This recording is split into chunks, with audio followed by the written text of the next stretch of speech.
Oke teman-teman, welcome back to my channel. Kali ini kita akan membahas tentang mengenai bagaimana sih perkembangan teknologi AI ini ya. Teman-teman tentunya sudah tidak asing lagi ya bagaimana tentang perkembangan teknologi AI di kalangan industri ini, terutama di Indonesia ya teman-teman ya. AI sendiri sekarang semakin populer ya karena banyak kalangan yang menggunakan teknologi AI ini ya, khususnya di bidang industri. Pertama-tama kita akan bahas bagaimana sih perkembangan teknologi AI sendiri. Untuk perkembangan teknologi AI dalam beberapa tahun terakhir memang sangat pesat dan mencakup berbagai bidang. Berikut beberapa tren utama yang berhasil saya rangkum di tahun 2025 ya teman-teman. Untuk pertama, di model bahasa besar atau biasa disebut LLM seperti ChatGPT, Claude, dan Gemini. Model seperti ini akan semakin canggih dan semakin memahami dan menghasilkan bahasa alami digunakan dalam pendidikan, biasanya dalam layanan pelanggan, coding, dan penulisan konten. Biasanya seperti itu teman-teman. Untuk yang kedua itu biasanya digunakan untuk AI multimodal. AI kini dapat memproses dan menggabungkan berbagai jenis data seperti teks, video, gambar, dan musik tentunya teman-teman ya, dan lain sebagainya. AI generatif kini mulai digunakan di industri kreatif teman-teman, di industri kreatif, pemasaran, dan game tentunya teman-teman ya. Untuk teman-teman yang mungkin suka nge-game, kadang-kadang kan sekarang grafiknya pun juga semakin bagus ya. Ini semua berkat dari perkembangan teknologi AI teman-teman, dikembangkan jadi akhirnya semakin sempurna grafiknya teman-teman. Kalau untuk AI di dunia nyata, penerapan AI itu semakin luas teman-teman, termasuk dalam mobil otonom. Kalau misalkan dalam medis ini biasanya untuk mendeteksi penyakit ya teman-teman. Dia lebih canggih mungkin ya, untuk sistem rekomendasi, pertanian pintar, dan juga untuk robotika ini berbagai macam biasanya digunakan di lahan pertanian, ataupun mungkin industri tertentu mungkin ya yang sudah pakai teknologi AI ini, dia pakai output biasanya pakai chip gitu. Untuk AI kolaboratif, AI itu tidak hanya menggantikan tapi juga mendukung kerja manusia. Misalnya nih dalam desain produk, penelitian ilmiah, terus pengambilan keputusan, itu juga semua itu melibatkan AI teman-teman. Dan yang kedua kita akan membahas bagaimana sih pengaruh AI ini di masa depan teman-teman ya. Dan yang kedua, kali ini kita akan membahas bagaimana sih pengaruh AI di masa depan ya teman-teman. Pengaruh AI di masa depan ini diperkirakan dia akan berpengaruh sangat besar dan menyentuh hampir semua aspeknya, terutama aspek kehidupan manusia. Nah, beberapa dampak utamanya nih, kayak satu yang misalkan ya, transformasi dunia kerja. AI ini akan menggantikan pekerjaan yang bersifat repetitif, seperti misalkan ya input data, terus analisis dasar, dan layanan pelanggan, dan lain sebagainya. Masih banyak lagi tentunya. Namun AI ini juga menciptakan jenis pekerjaan baru teman-teman, seperti misalkan ya AI trainer, engineer, terus dan spesialis etika AI. Untuk keterampilan seperti kreativitas, empati, dan pemikiran kritis itu akan menjadi lebih penting dalam masalah perkembangan AI sendiri ya. Dan untuk yang kedua, peningkatan efisiensi dan produktivitas. Jadi misalkan kayak seperti industri manufaktur ya teman-teman ya, logistik, pertanian, dan keuangan akan menjadi lebih efisien, dan otomatisasi dan analitik AI khususnya. Untuk waktu pengerjaan, biasanya tugas-tugas kompleks itu bisa dipangkas secara drastis teman-teman. Dan untuk yang ketiga, revolusi di bidang kesehatan.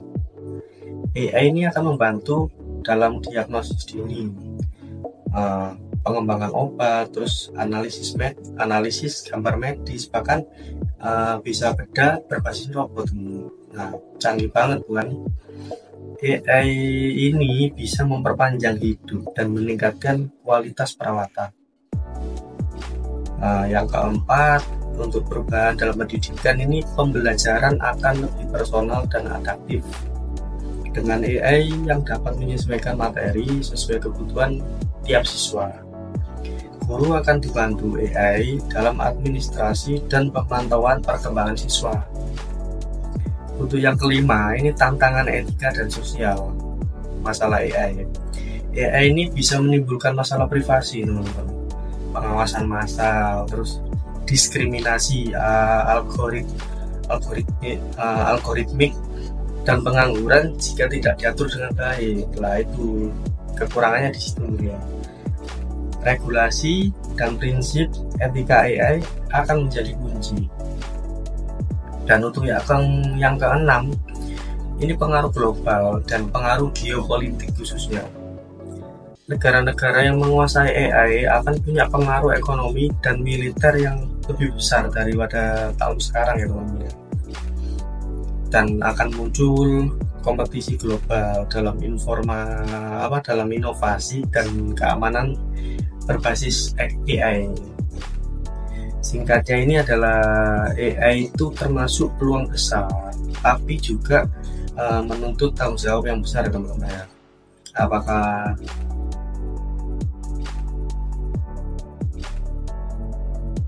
dan yang terakhir, bagaimana sih AI ini mengubah kerja di masa depan? AI ini akan mengubah dunia kerja di masa depan secara signifikan dalam beberapa cara utama, teman-teman.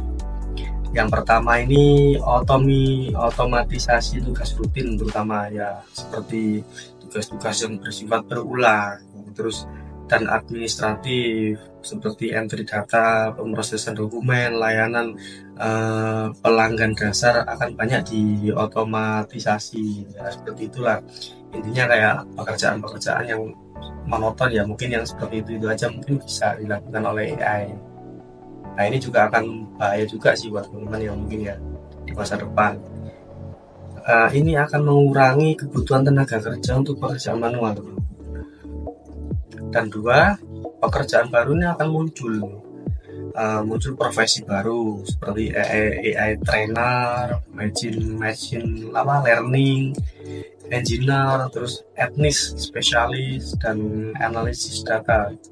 Peran-peran ini menuntut keahlian baru berfokus pada teknologi dan data analis. Peningkatan kolaborasi antara manusia dan AI. AI itu tidak selalu menggantikan, tapi seringkali memperkuat manusia.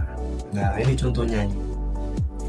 Desainer yang menggunakan AI untuk ide awal. Dokter dibantu AI untuk membaca hasil scan medis. Pengacara memakai AI untuk meneliti kasus hukum. Oh, gimana teman-teman? Sangat-sangat luar biasa bukan? Dampak dari AI ini kan? Dan 4, kostumisasi lingkungan kerja. AI ini dapat mempersonalisasi pengalaman kerja, misalnya nih teman-teman ya, merekomendasikan jadwal kerja terbaik, menyarankan pelatihan sesuai kebutuhan karyawan, atau menganalisis performa tim. AI itu bisa melakukan hal itu teman-teman. Dan yang kelima, perubahan keterampilan yang dibutuhkan. Jadi misalkan kayak keterampilan teknis nih seperti coding, analisis data, dan pemahaman AI akan meningkat nilainya. Tapi juga soft skill seperti empati, komunikasi, dan kepemimpinan akan menjadi pembeda utama dari manusia dan mesin ini. Bedanya di sini. Kalau AI itu kan dia nggak ada rasa empati ya, mungkin di situ perbedaan yang signifikan yang kelihatan ya. Terus pergeseran ekonomi dan kesenjangan sosial ini tentunya akan berpengaruh sekali.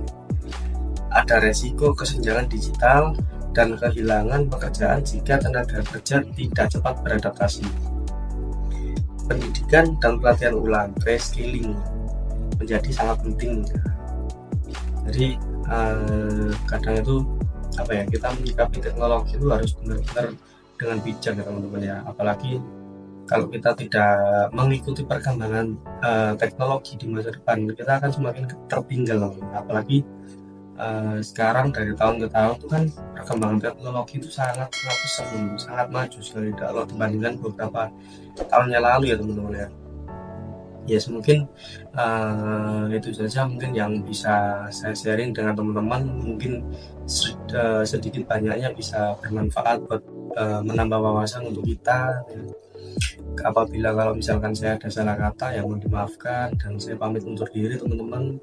Dan jangan lupa untuk teman-teman yang baru bergabung, silahkan klik like jika teman-teman suka, dan komentar. Jangan lupa juga subscribe dan share ke teman-teman jika teman-teman merasa video dari saya sangat bermanfaat. Dan saya ucapkan terima kasih banyak.